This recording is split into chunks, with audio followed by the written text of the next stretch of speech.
നമസ്കാരം കൂട്ടുകാരെ, ഞാൻ പീറ്റർ ചുവള്ളൂർ. ഇന്നൊരു പുതിയ വീഡിയോ എന്ന് പറഞ്ഞത് പൊന്നാങ്കണ്ണി ചീര. പൊന്നാങ്കണ്ണി ചീര നമുക്ക് കണ്ണിനെ പൊന്നാക്കുന്ന പൊന്നാങ്കണ്ണി ചീരയെ പറ്റിയാണ് ഇന്നത്തെ വീഡിയോ. കാലങ്ങളിൽ സ്വർണ്ണപ്പണിക്കാർ ഇത് യഥേഷ്ടം ഉപയോഗിക്കുമായിരുന്നു. അവർ ഈ സ്വർണ്ണത്തരികളൊക്കെ ഉരുക്കിയെടുക്കാൻ വേണ്ടി പൊന്നാങ്കണ്ണി ചീര കഴിച്ചാൽ കണ്ണിന് ഏറ്റവും നല്ല ഒരു പൊന്നാണ്. കേരളത്തിൽ വരുന്ന മിക്ക ബംഗാളികളും ഈ ഇലവർഗ്ഗങ്ങളാണ് മിക്കതും കഴിക്കുന്നത്. പൊന്നാങ്കണ്ണി ചീര ഉൾപ്പെടെ 50ഓളം നമ്മുടെ പ്രകൃതിയിൽ ഉൽപ്പാദിപ്പിക്കുന്ന ഈ ചീരകളൊക്കെയാണ് കഴിച്ചാണ് ഈ ബംഗാളികൾ മിക്കവരും അവർ കണ്ണാടി ഉപയോഗിക്കാതെ നടക്കുന്നത്. ഇങ്ങനെ നടന്നു നോക്കാം. അത് നടേണ്ട ഭാഗം നമ്മൾ നല്ലതുപോലെ കളച്ചിട്ട് ചെടികൾക്ക് യഥേഷ്ടം ഓടത്തക്ക രീതിയിലുള്ള നല്ല രീതിയിൽ മണ്ണിളക്കിയിടുക. അതിനുശേഷം കുമ്മായം വാരി ചെതറുക. നല്ല സൂര്യപ്രകാശമുള്ള സ്ഥലത്താണ് വേണം നടാൻ. ഈർപ്പം അധികം നിൽക്കരുത്.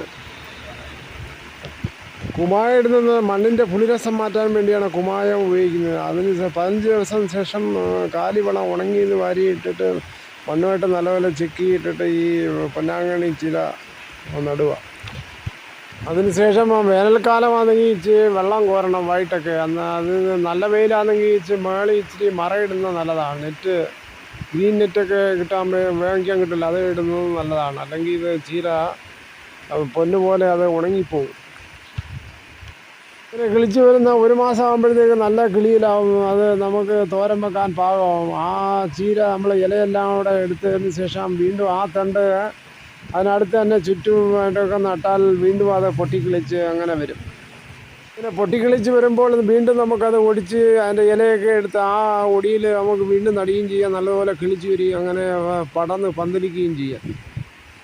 ഇങ്ങനെ കണ്ണിനെ പൊന്നാക്കുന്ന പൊന്നാങ്കണ്ണി ചീര നമുക്ക് ആഴ്ചത്തോറും എടുത്ത് അതിൻ്റെ ഇലകളെടുത്ത് നമുക്ക് തോരൻ വെക്കാം.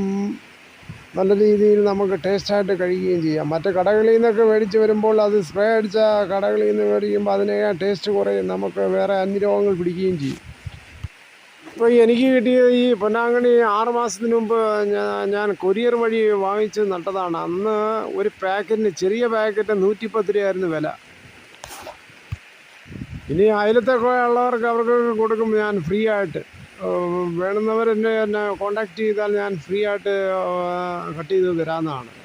ഇങ്ങനെ സ്ഥലപരിമിതി ഉള്ളവർക്കും നമുക്ക് പ്ലാസ്റ്റിക് ബാഗിലോ പ്ലാസ്റ്റിക് കുപ്പിയിലൊക്കെ പ്ലാസ്റ്റിക് ചെടിച്ചട്ടിയിലൊക്കെ നമുക്കിത് ഒടിച്ചു വെച്ചാൽ നല്ല രീതിയിൽ അത് പടർന്ന് പന്തലിക്കും. അതിൻ്റെ ഇലയെടുത്ത് നമുക്ക് തോരൻ വയ്ക്കുകയും ചെയ്യാം.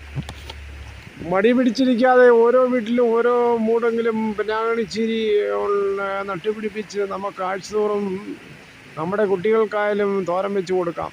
കണ്ണിനെ ഉണ്ടാക്കി നമുക്ക് സൂക്ഷിക്കുകയും ചെയ്യാം. ഈ വീഡിയോ നിങ്ങൾക്ക് പ്രയോജനമായി തീരട്ടെ. ഈ അറിവ് മറ്റുള്ള ഷെയർ ചെയ്ത് കൊടുക്കുക. അവർക്കും ഇതൊരു പ്രയോജനമായി തീരട്ടെ.